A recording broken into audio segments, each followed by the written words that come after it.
Ang video na gagawin po naman natin ngayon ay ang triangle style stitch, hook stitch, and larva style stitch. Ganito po gawin ang triangle style stitch. Ayan, may makikita po kayong drawing na hugis tatsulok or triangle. Ayan, ganyan po ang paggawa. Ayan, itutusok po doon sa sulok.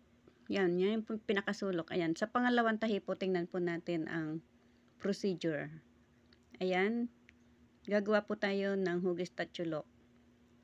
Ayan, sa baba, itinusok ang karayom at lumabas naman sa taas na sulok. Tapos, gagawa po naman ng isa pang sulok sa bandang kaliwa. Ayan, tutusok po ng maliit lang. Ayan, ganyan po itsura ng triangle. Tapos, itutusok po muli iyan dyan sa may bandang baba ng sulok. At ang pagtahi po diyan, lalabas ang karayom doon naman din po sa bandang loob na. Pero nasa labas ng sulok sa kaliwa.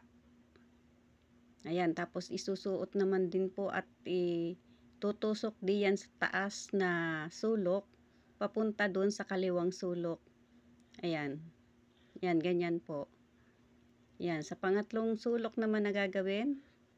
Ayan, panibago na naman po yan. Itinusok sa baba papunta sa taas na sulok. Tapos, itutusok naman po ng maliit diyan sa kaliwang sulok.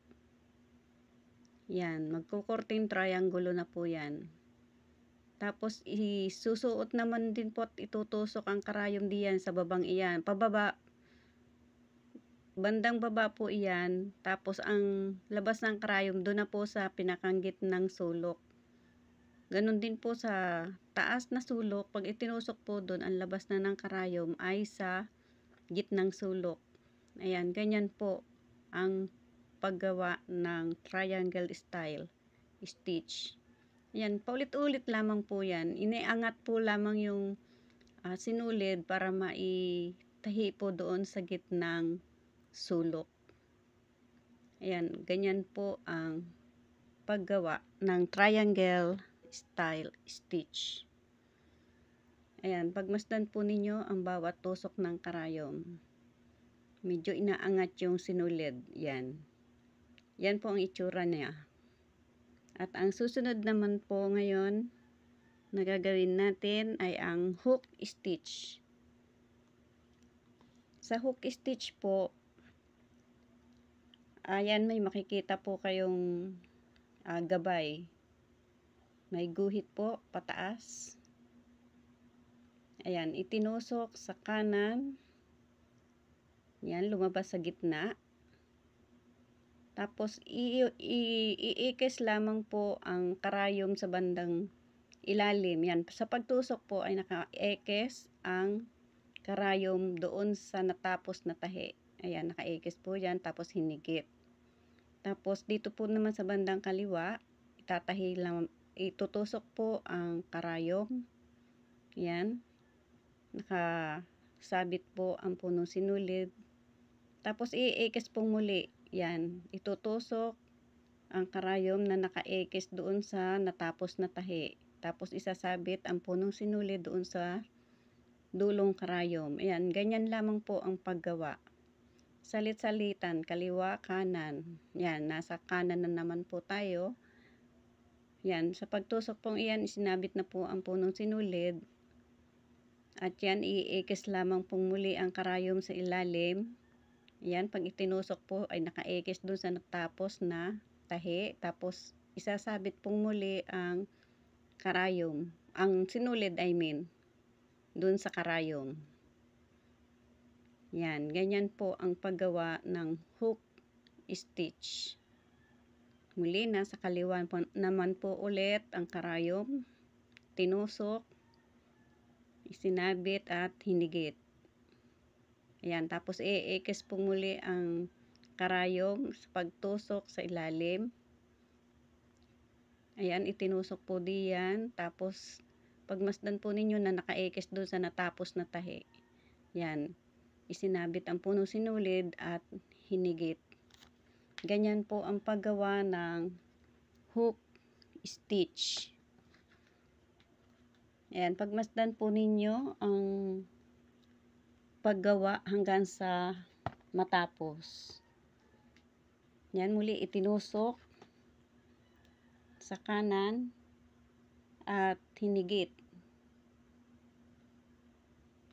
Ayan, pagmasdan po ninyo.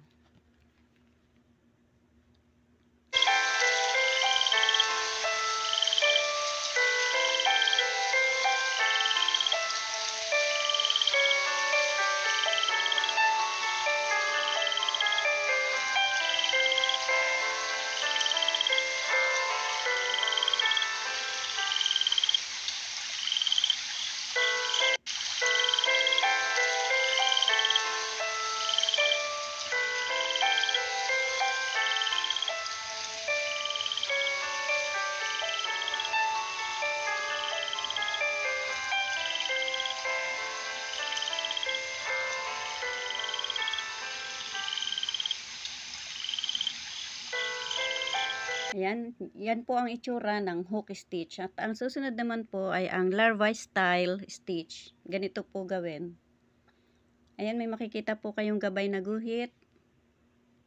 Yan po ang pagtahi niyan ay pababa naman ang direksyon niya. Pagmasdan lamang po ninyo hanggang sa matapos ang tahi. Ayan, pagmasdan po ninyo, itinusok po ng maliit doon sa taas. Sa naka-ekes, tapos itinusok po muli sa kanan, bandang baba na po iyan, pababa lamang po siya ng pababa ang pagtusok, yan, ganyan, tapos itutusok po muli doon sa pinag-ikesan, yan, itutusok po muli diyan sa baba, lagi pong itutusok doon sa baba, tapos isusunod lamang po ang karayom doon sa may ekes sa taas. Ganyan lamang po, salitan lang po yan.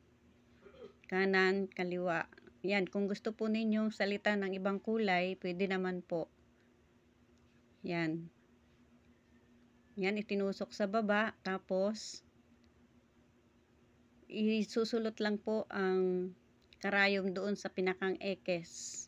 Ayan, pagmasdan po ninyo kung saan isinusulot yung karayom. Doon sa naka-ekes sa bandang taas.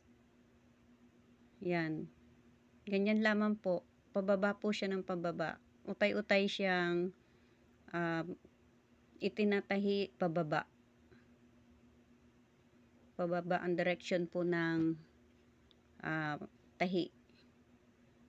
Pero yung pagsuot po ng karayom doon sa naka-ekes, ayan, kung alin po yung pinakahuling pinag-ekesan, doon po isusuot ang karayom. Please follow and subscribe. Thank you for watching.